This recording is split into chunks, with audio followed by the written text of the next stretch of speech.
नमस्कार दोस्तों, SB exam classes में आप सभी का स्वागत है। आज हम लोग बात करने वाले हैं खोरठा नाटक डाह की। डाह को पूरा कंप्लीट एक ही क्लास में हम लोग देखेंगे। एक क्लास में खोरठा नाटक डाह पूरा कंप्लीट होगा। यहाँ पर हम लोग जो मेन बिंदु होगा, मुख्य बातें होगा, वह है आपका एमसीक्यू को सॉल्व कर पाना। मेरा टारगेट है अधिक से अधिक एमसीक्यू कैसे सॉल्व हो, ये मेरा टारगेट है।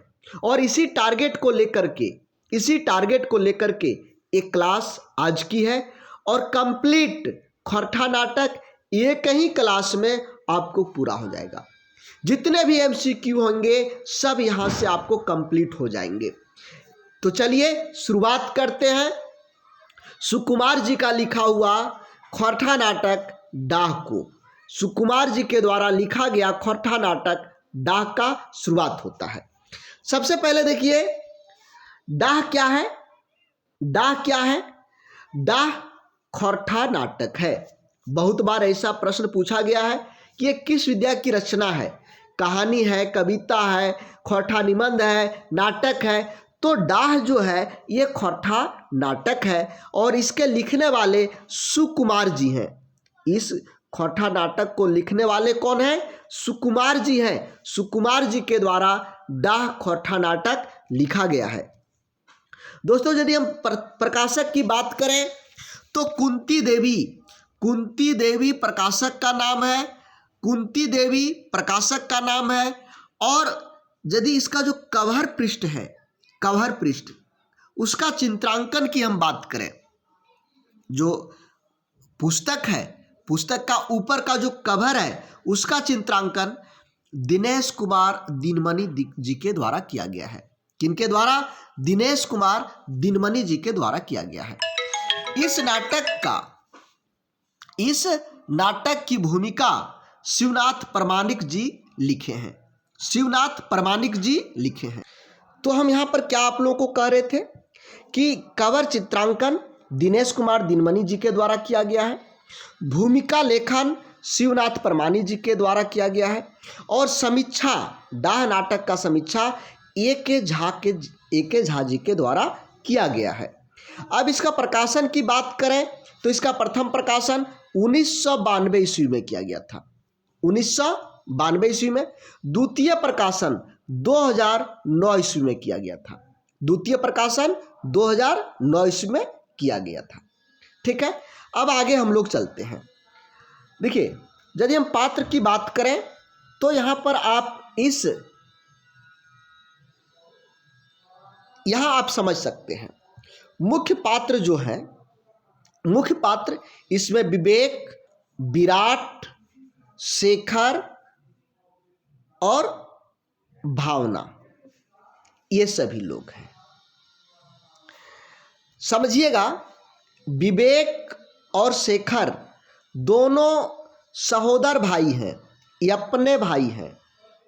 विवेक और शेखर, विवेक बड़ा भाई है, शेखर छोटा भाई है। विवेक की शादी हो चुकी है, उनकी पत्नी का नाम रचना है। विवेक की शादी हो गई है और विवेक की पत्नी का नाम रचना है। मतलब शेखर की भाभी का नाम रचना हो गया। शेखर की भाभी का नाम रचना हो गया। विवेक खेतीबाड़ी करते हैं, मेहनती हैं, अपने मेहनत के दम पर अच्छा खेतीबाड़ी कर लेते हैं। शेखर पढ़ा लिखा नौजवान है। ये रेवती इंजीनियरिंग वर्क्स एक फैक्ट्री है, उस फैक्ट्री में शेखर काम करते हैं। शेखर काम करते हैं। शेखर भी बहुत ही ईमानदार है, मेहनतकश है, मेहनती है और इसी मेहनती के कारण, ईमानदारी के कारण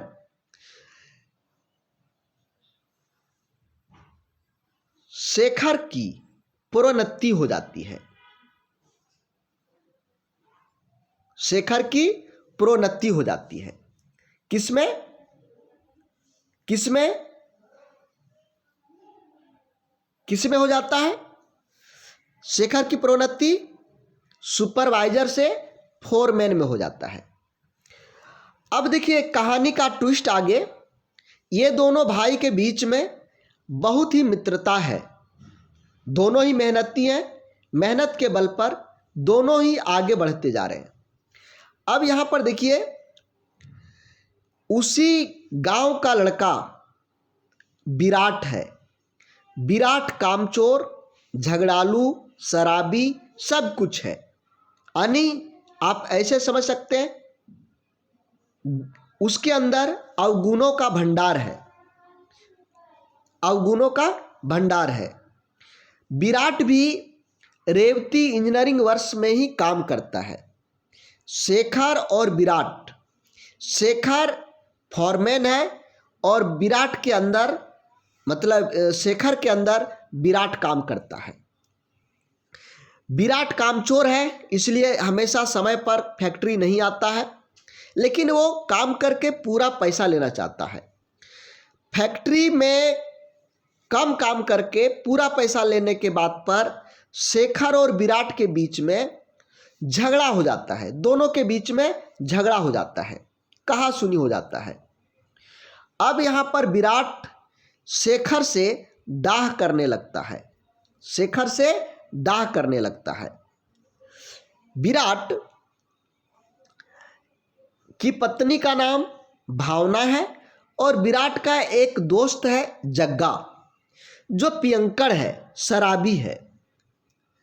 विराट ने शेखर से बदला लेने के लिए जग्गा से बात करता है और जग्गा को कहता है कि इससे बदला लेना है। जग्गा क्या करता है?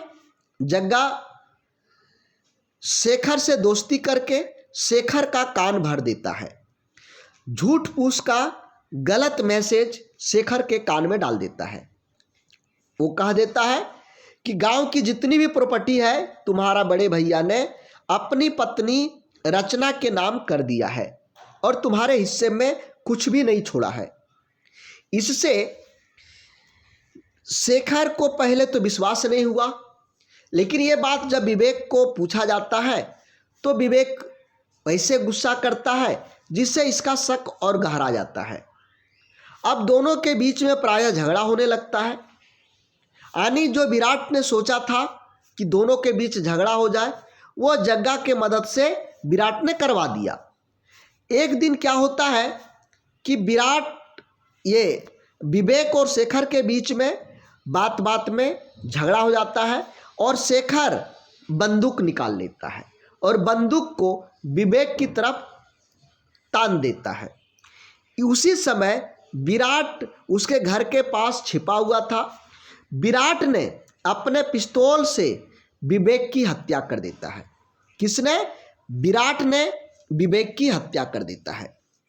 लेकिन शेखर को लगता है, चूंकि ये बंदूक ताना था, तो शेखर को लगता है कि हमारा बंदूक की गोली से ही हमारे भैया विवेक की मृत्यु होती है।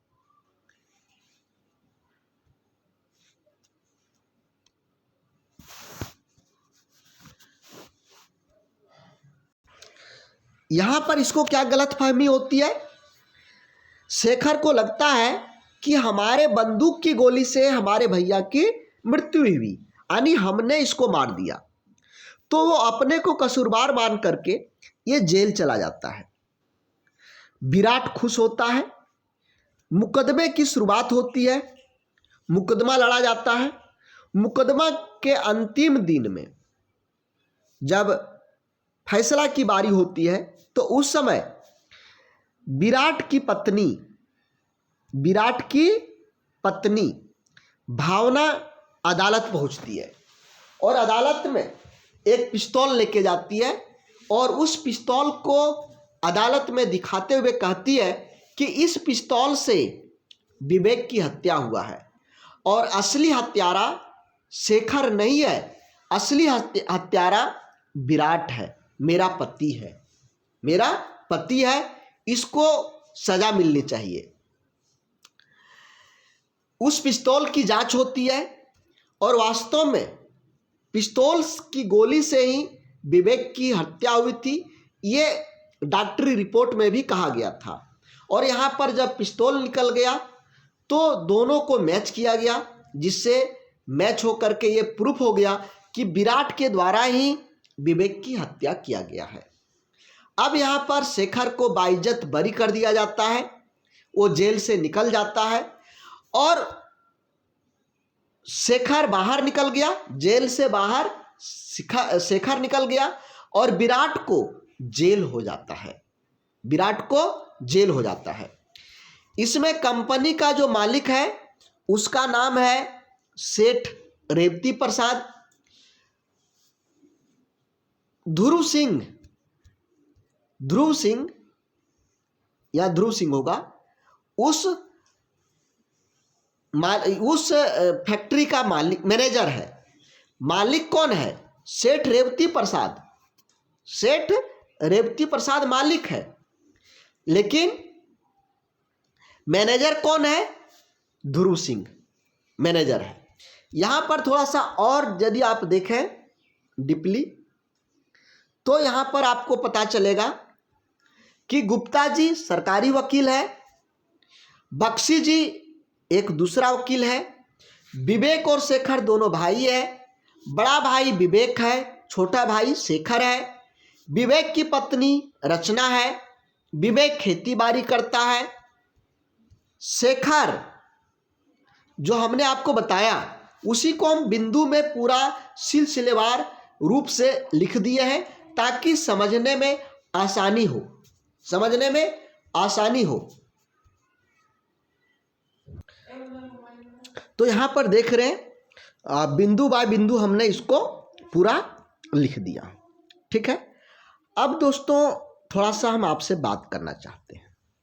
बात क्या करना है कि यदि आप जेटेट की या जेएसएससी का कोई भी वैकेंसी, चाहे वह पंचायत सचिव हो, झारखंड पुलिस हो, दारोगा हो या कोई भी विभाग की तैयारी आप कर रहे हैं जिसमें एक विषय खौरठा हो, एक विषय आपका खौरठा हो, तो आप हमसे जुड़ करके बेहतरीन रूप से तैयारी कर सकते हैं। पूरा सिलेबस के अनुसार तैयारी कर सकते हैं। अभी हम आपको पुराने सिलेबस के अनुसार तैयारी करवा रहे हैं, लेकिन जब आपका नया सिलेबस आ जाएगा तो हम आपको नए सिलेबस के अनुसार तैयारी करवाएंगे। यहां तक कि आपका एक भी बिंदु छूटने वाला नहीं है। इसमें हम आपको recorded class, notes PDF, online test, practice set, सारा कुछ हम आपको देने वाले हैं, सारा कुछ हम आपको देने वाले हैं ताकि आपकी तैयारी 100% हो सके, 100% हो सके। दोस्तों साथ ही साथ आप हमारे पूरे कोर्स में, जेटेट के पूरा कोर्स, जेएसएससी का पूरा कोर्स, उसमें भी ज्वाइन कर सकते हैं। वहां पर भी आपको बेहतरीन क्लास मिलेंगे, इसका हम गारंटी कर सकते हैं। दोस्तों यदि आप हमसे जुड़ना चाहेंगे तो कैसे जुड़ेंगे? जुड़ने के लिए हमारा ऐप है एसबी एग्जाम, एसबी एग्जाम, ये हमारा ऐप का लोगो है, ये हमारा ऐप का लोगो है एसबी एग्जाम ऐप। इसको डाउनलोड करेंगे, वहां पर आप जिस कोर्स को परचेज करना चाहते हैं कर सकते हैं, अथवा ये जो हमारा हेल्प नंबर है इस पर आप कॉल करके जानकारी ले सकते हैं या व्हाट्सएप पर मैसेज करके जानकारी ले सकते हैं। एक चीज अभी मैं बता दूं आप लोगों को, 1 दिसंबर के पहले तक यदि आप हमारे कोर्स में ज्वाइन करते हैं तो आपका जो फी होगा वो होगा 400 रुपये, मात्र 400 रुपये होगा। 1 दिसंबर से इसका फी 800 रुपये होने वाला है, 800 रुपये होने वाला है। और जब आपकी नोटिफिकेशन आ जाएगी उस समय एक कोर्स का, केवल खौरठा की मैं बात कर रहा हूं, उस समय 1650 रुपये केवल खौरठा की फी होगी। तो अभी आपके पास समय है, अभी से तैयारी करिए। साथ ही साथ अभी फी भी कम लग रहा है, अभी आप ज्वाइन कर सकते हैं।